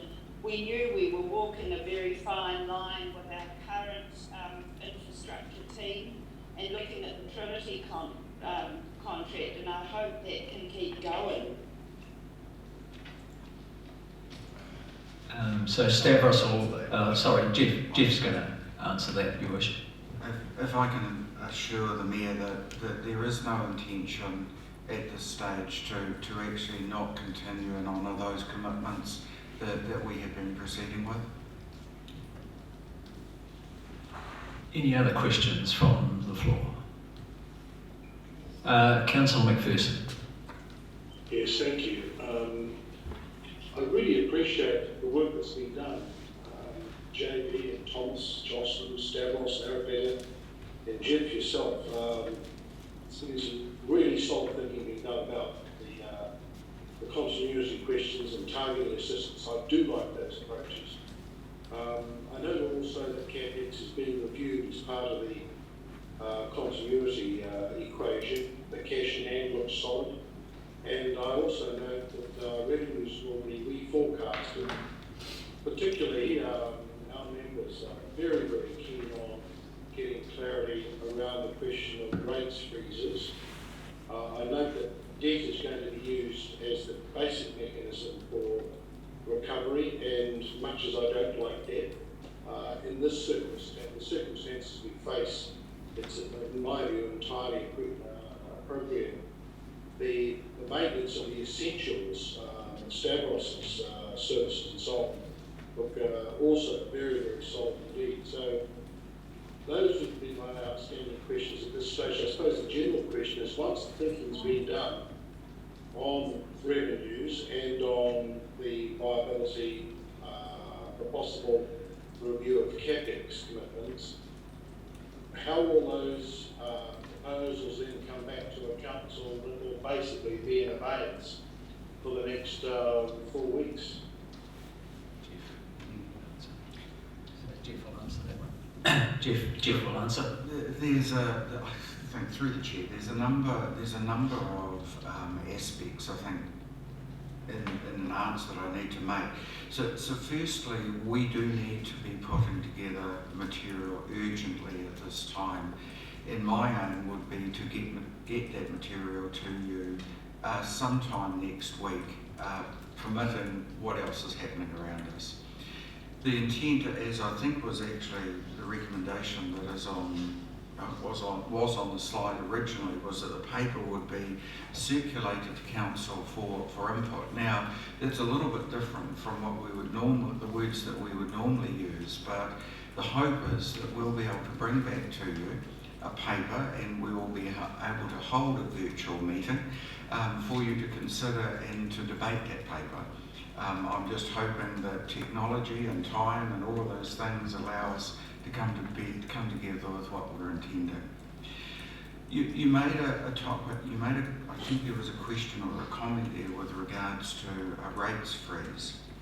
I think the challenge in this is that if we are going to respond to those most in need through, for example, packages of rates relief, and if at the same time we are forecasting revenue compromises at the same stage, the challenge will be, how do we continue to respond in a tangible way to those in need, whilst at the same time freezing our other revenue base? I think the problem or the challenge that we're going to have invariably is that we're not going to be able to do everything. And there will be a need for council to consider over the next period of time, to what degree do you wish to respond to those most in need? And then secondly, how is that going to be paid for? And that's going to be an extremely challenging decision. Supplementary question, Councillor McPherson, and then Your Worship. Thank you. Just a supplementary to follow that. One of the remarkable aspects of the interaction between people and the central government is that they have identified many aspects of support and strategies for coping, helping people cope through this kind of very, very difficult phase in level 4. What's missing at the moment, it could be in the pipeline, is any targeted assistance or other forms of assistance to help local councils and regional councils come through this period as well. And that's particularly important because of the delivery of essential services. And I wondered if there's any information at all from central government on how they are going to be managing support for the services delivery by regions and by districts? Thanks. Look, I might attempt an answer to that one, Councillor McPherson. So we were very fortunate, I think, as a district and a city to have the Prime Minister and the Finance Minister attend here in person and speak to key employers of and business leaders in our community. And one of the questions that we put to them was what might be the shape of assistance that would be coming to councils and potentially through the local government funding agency, as Thomas has earlier mentioned. And there was a very strong response to that, a very encouraging response to that from the Finance Minister, but I guess there'll be detail to follow on that one. Perhaps Jeff, you were there, might like to enlarge on that. Look, I can't give specifics at this time because this is really, at the end of the day, just work in progress. But I can say that there was a discussion even this morning with the Minister of Local Government's office as to the possibility of how does government actually work in concert with local government to actually address the needs of those who have most been affected by the situation. Thank you. Thank you. So I have Councillor Kumar, then Your Worship, and then Councillor Rokawate. Councillor Kumar. Thank you, Chair. Listen, through the Chair, I think a couple of days ago when, on Monday when our Prime Minister Justin Ardern announced that there's going to be a 48-hour lockdown. I think just prior to that I had seen you in the supermarket as well. And things at that stage were just normal. In fact, it had just subsided. I spoke to one of the grocery managers and he said that, look, I think we're getting back to normal. And he goes, I hope I haven't spoken too soon. An hour later, there was an announcement, and by 3 o'clock, anarchy had set in. And I think by 5 o'clock, 6 o'clock, businesses were just going crazy. So what happened the next day, business was still normal, people were moving around, but the restaurants, cafes had a clear indication that they were going to be on a lockdown and shut down for over 4 weeks. So a lot of employers called their staff that weren't working, people places like Subway, other restaurants and all, to ask their staff to come over, take whatever food they can take, vinos that were half open, that were not going to be used for consumed for over a month. Lots of family and staff all went to town to help. And while they were helping, the last thing on their mind was to find money to put in money meters. And they were getting pinged. Lots of them came and they were pinged very heavily and they couldn't believe that they got. I think they realized that they didn't realize what was normal at that stage. And anyway, that was one thing that had come out. So I'm just wondering how the council is going to react to what has happened and what is going to happen. We have been told not to come to town. A lot of those restaurants are going to be in a lockdown phase. So having one of those as a service to go around ticketing people at this stage is probably not... Yeah, thank you for that question. And I think there was a bit of an indication of an answer in the heads up last night, but I'll ask Jocelyn to respond to that question about fines in the last couple of days. So we have been, our people have been out ticketing over the last couple of days. What we are asking is, and we haven't made any indication that parking will be free through the city over the last couple of days. What we've asked people to do is, once we come back from the 4 weeks, if there are any matters that they'd like to dispute or reasons they'd like to give why they were unable to pay for their parking, we'll look upon that very favourably. So we'll take a favourable approach towards that because we have had our people out. They won't be working from this afternoon at 5 p.m. but that is when the lockdown comes into effect. And Jeff would like to add to that answer. Councillor, I'm just going to repeat a word that you yourself used, and that was that we went into a state of anarchy, I think is the word that you described things as. And the government has been consistently very measured that we should remain calm, that supermarkets will continue to be open, that fuel will continue to be available, and that we need to undertake our day-to-day interactions in a way that keeps us safe. Now, the point of parking is that the purpose of a parking regime is to manage parking demand. It's to manage parking demand. There was a need, and continued to be a need, to manage parking demand in our inner city, and no one had announced that we were actually no longer doing that. And so therefore the expectation would be that if we are acting calmly, if we're acting rationally, the expectations of day-to-day life, whether it be maintaining speed limits, whether it be paying for parking, all of those things still apply. And that's the basis on which we continue to actually respond and manage our organisation and the expectations around us. You can look at an organisation such as ours, and we have got a range of regulatory requirements and expectations, animal control, the likes of the Food Act, all of those, they all still apply. And we do need to make sure as an organisation that we're very clear that we will continue to actually undertake those core functions and activities that are required in our community when they're required. Now, as Jocelyn has already said, is that parking enforcement is not a core activity, it's not an essential service, and so therefore it will not be undertaken over the next period of time. Supplementary question, Councillor Kumar. Through the chair, thank you, Jeff, for your explanation. I know this doesn't sit with me. I think these are extraordinary times. There were lots of people that felt stunned, felt let down, and they thought that, where's the empathy?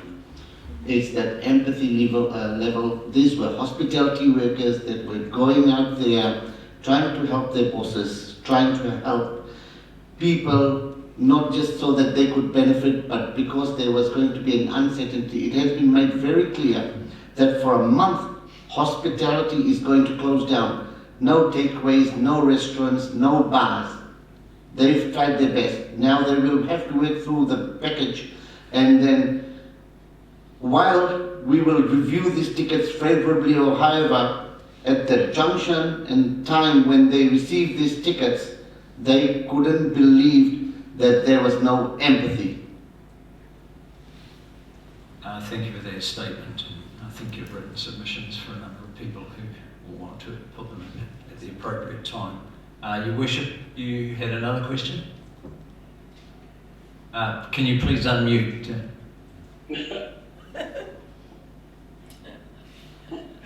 Anyway, it's not a question, it is a comment in terms of some of the words that we're using at this stage for the community.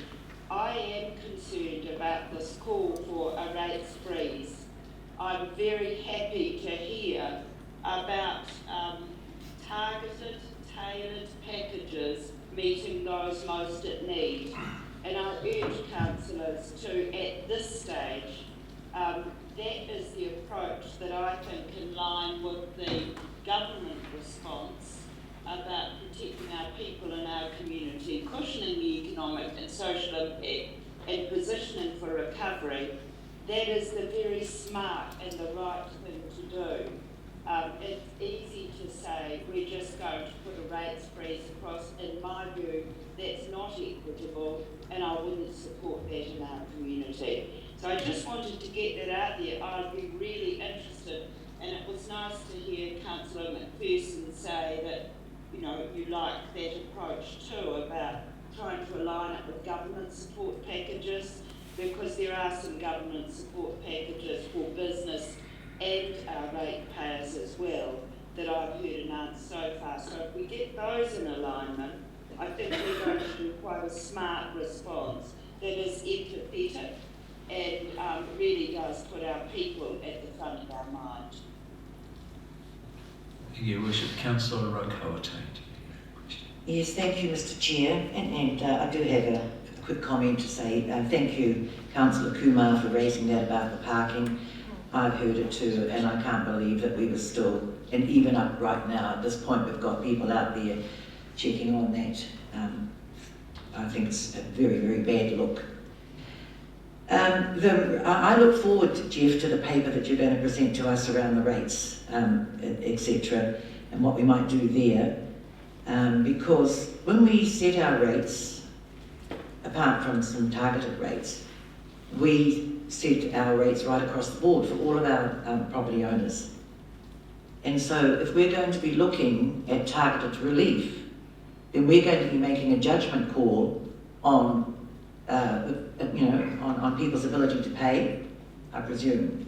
And that does not sit well with me. So I look forward to the paper that you're going to present.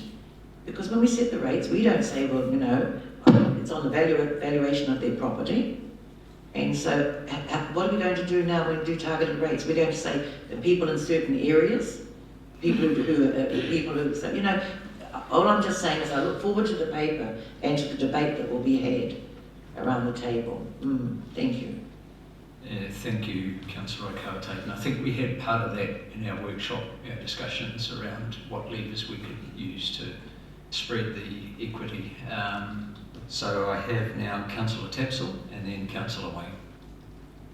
Thank you, Mr. Chair, and I do have some questions in a statement around the rates revenue, but I will just quickly make a point about the community boards again, because I think this is the most appropriate time. I would really like to see our community boards utilised in their areas as part of Council's response.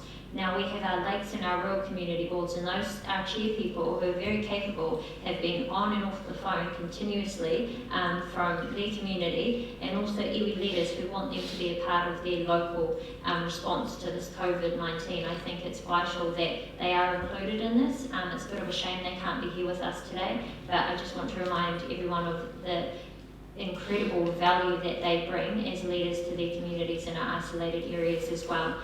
Secondly, I did want to ask about our staff, so I'm really glad because we have 550 staff that come under this umbrella of council around about then anyway, and I'm pleased to know that we'll be supporting them over this next 4 weeks. And as a councillor, and this is just my personal view, but I would like to see that we are absolutely giving them confidence that their jobs and their roles will still be here, because this isn't going to last forever.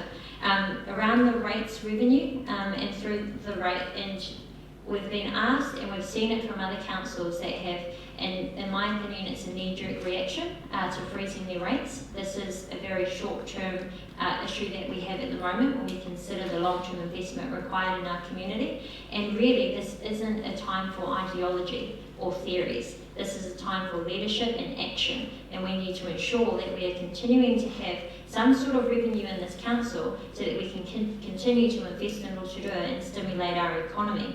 And I really love the approach. I support having a targeted relief response, because we know that people will be affected differently by this, and this is why I don't support the rates freeze, because some people will come out of this okay, but the ones that won't are the ones who are most vulnerable. They're the families living week to week who are paying rents, not necessarily the homeowners, which is probably the biggest reason why I don't support a rates freeze, because the uniformity of it just won't work. Looking at businesses, we have 7,500 business units here in Rotorua.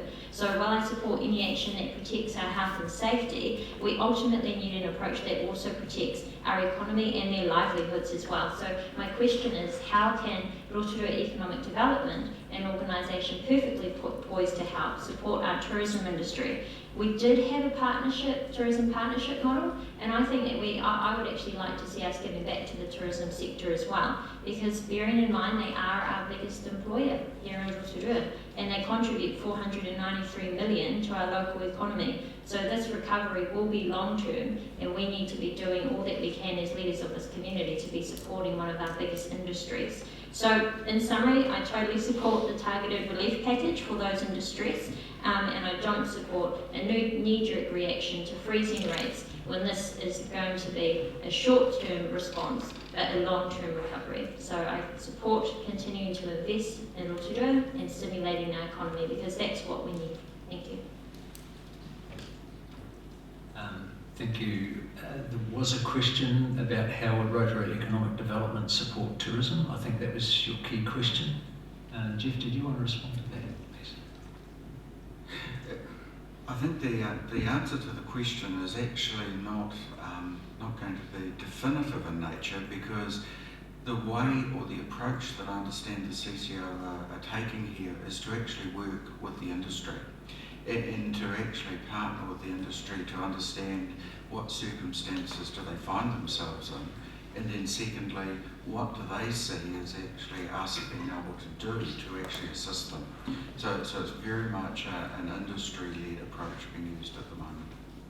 And if I could add to that, at the meeting with the Prime Minister and the Finance Minister the other day, questions were put, and to take a phrase from the previous chair of Red's book, here is your central intelligence agency for business to navigate their way through this crisis. And so Rotorua Economic Development hooked into every policy announcement and policy change and economic support package detail coming out of government, and they are assisting with business online the way to access that support. And so they are the portal really for businesses to navigate their way through there. But I think we'll see a very changed business landscape post this crisis. Councillor Wang, you had a question. Kia ora, Mr. Chair, thank you. And I completely agree with Councillor Tapsell's views on the community boards used, especially at this time, to help convey the message and to be at the table as well to support those living in more isolated areas, and especially with many rural businesses or farms and such. A lot of them are essential services, and they'll need support now even more than ever. They're an extremely vital, a vital part as always, but even more now. But I wanted to just make a comment that I see Tauranga's made the proposed 12.6% rates rise has been reduced down to 7.6 because of the COVID-19 pandemic. I think it's something that we could possibly, definitely look into. But as well as now, interest rates are at an all-time low. So it's a really clear message now, more than ever, we still need to be investing in our critical infrastructure. We still need to be investing in our communities. We definitely can't have those knee-jerk reactions, because though it may seem good in the short term, but we still have to have those long-term views to see the investment that we're putting into the infrastructure in the long term. And one more thing, I just wanted to check to see that our staff, whether it be from Infracore or council staff that are working during this time, during lockdown, that they do have the relevant safety precautions in place and the relevant protective measures in place to keep them safe during this time. So yes, that assurance has been given by their Chief Executive at the COVID-19 briefings. Councillor Maxwell, you had a question? Thank you, Mr. Chairman, and before the question that I raised, thank you, JP and senior management, for the good, reliable information that we've received, and just how well you are working, and our staff retention. I give support, even if they're operating from home. I'm going to touch on that. We're going to be operating from home as well. So here are our tools, and we are still, I believe, and I'm sure some of you have been receiving calls already but some of the vulnerable out there, they get hold of us, and you feel pretty helpless because you're not able to go out and help them like one would normally do if you can. And tell me if it's appropriate or not, but are we allowed to have the cell phone number of the people doing the roaming, just in case it's some assurance we can give callers to ourselves to say, we won't give them the number, but it's just, hey, can you just check this out or something? I don't know, is it appropriate? Thank you, Mr. Chairman. So, councillors, part of the business continuity is that our customer service centre will continue through to this period as well. There's provisions for a large number of them working off-site and monitoring calls. So, business as usual with regards to that. Any queries with council should be directed through to our customer service centre, particularly the phone calls and the emails, and our organisation will prioritise those and deal with them appropriately. Thank you. Can I just add? 073 484 199. Can I just add to that, any concerns should be reported directly to the police if people are concerned about their property or safety?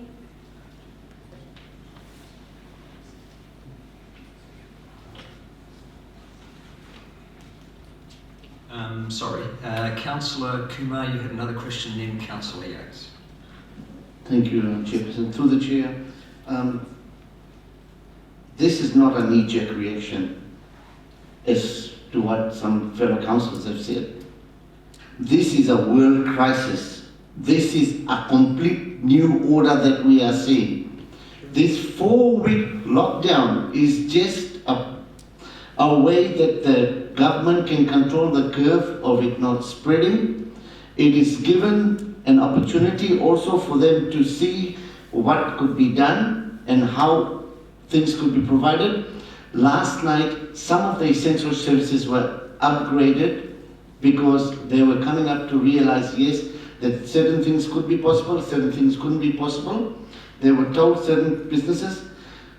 I think we need to be very reasonable over here. We are asking for just a little bit of common sense, and common sense is that we are not asking that we discuss rate or what we're going to do or how we're going to continue to grow. Why don't we just sit out this 4-week period, let essential services run its course, and not decide that, yes, just because we slow down for 1 year that we're going to continue to stop growing. So I'll move on to Councillor Yates, followed by Councillor Kaifon. Thank you, through you, Chair. I just have a question around the roving security as well, and it's whether or not, like, we won't be having cars potentially in our CBD once this lockdown comes into effect, and whether or not the iPark car that clearly has a mobile camera could be utilised in some way, shape or form. It might be specific only to identifying number plates, but it could potentially also be utilised in a different, effective way. So there's a question there, and it's also finally with a suggestion around comms. We've got a brilliant website up that's given very detailed comms around what the council, the direction the council will be operating in, moving into a level 4 state. However, I would really like to see audio and video potentially attached to that, because there's the assumption that everyone can read. So once again, I'll badger on about that, but it's just ensuring that we can provide the best potential communications out there. So the question possibly is around the iPark car. Jocelyn, can you answer that, please? Just through the Chair. We could consider that. However, what I would say in terms of getting licence plate numbers, sort of watching over, we do have quite an extensive network through our CCTV footage, cameras.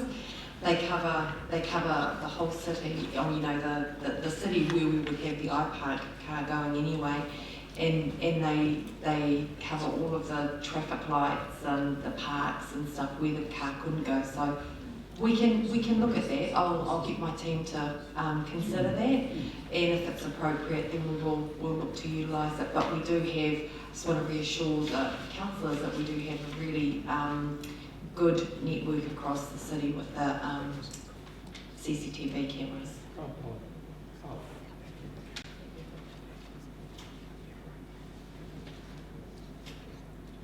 Sorry, thank you. Did you get your answer, Councillor Yates? Yes. Councillor Kaifong. Thank you, Mr. Chair. Just a comment, I think, in relation to the motion up there, and I think that we really need to just keep an open mind, and I don't want us to be prejudging where we go with rates at this stage. We just don't have enough information. We don't know what's going to happen. We don't know how long this thing is going to happen. So I just urge everyone, please, can we just keep an open mind about how we will look at the issue of rates and how we look at the issue of debt and the way in which, you know, the organisation looks to control expenses or increase revenue. Thank you. Look, I do have one small detailed question for Stavros, because I see some other councillors, in terms of waste collection, they're collecting waste but asking people to stockpile their recycling. Will we be still performing both functions, waste and recycling collection? Thank you, Mr. Chair. Yeah, there are some people, I think, some concerns raised by the industry with regards to the manual sorting of recyclables, and some entities have decided to stop collecting recyclables. We have not made that decision yet. Most of our recyclable collection and waste collection is done by manual means. The only area we may have some problem is in the area of collecting glass recyclables, where the operator of the vehicle comes out and physically manually sorts out the bottles. We haven't made a decision yet, but we'll, in consultation with both our service providers and the industry, to see what's the best option to do that. If we need to do something like that, we will respond and we'll provide appropriate communication, but we have not reached that conclusion yet. So at the moment, we're status quo. That's correct. Thank you for that. So, Your Worship, you had another question before I ask for a mover in a second? No, not a question. I want to indicate I'd like to move 2.2. Thank you, Worship. Look, I just have a couple of comments to make before I'll second that motion. And I concur with my colleagues, in particular Councillor Kaifong, that, you know, we need to keep an open mind. It's not a time for politics to come into play in respect to rates. I have to say I'm a bit cynical about some of the media announcements from two regional councils that they have frozen their targeted rate. When I look at my rates demand, they've frozen their general rate. So the general rate of regional council comprises 17% of the money that I pay in regional council rates. The general rate that I pay to Rotorua Lakes Council is 55.5% of my rates. So it's not an apples for apples conversation, and so I think it's time for us to consider how the effects fall. Parts of our community and our economy are devastated by the effect of the COVID-19. Others have never had it so good, to be honest. They've got some challenges, but they've never had it so good. So I concur with the government's recognition that targeted support is needed, and anything else is a failure of leadership on our part to provide a measured and calm response. So with that, I intend to put the motion that Council adopt in principle Government's COVID-19 strategy and commence work on the development of a Rotorua Lakes Council approach. That the Rotorua Lakes Council approach be based upon protecting our people in our community, cushioning the economic and social impacts, and positioning our district for recovery. Moved Her Worship Mayor Chadwick, seconded myself. All those in favour, please raise your right hand. Those against? Actually, that's carried unanimously. Thank you again, councillors, for your attention here today and your contribution to this meeting. Stay safe out there in your bubbles, Raj, not looking at anyone in particular, but good luck managing one in, one out at your door. And to all of those of you who are involved with other organisations who are trying to grapple with this online, and all the best for that.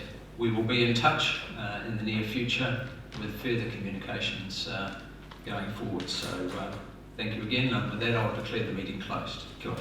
Kia ora.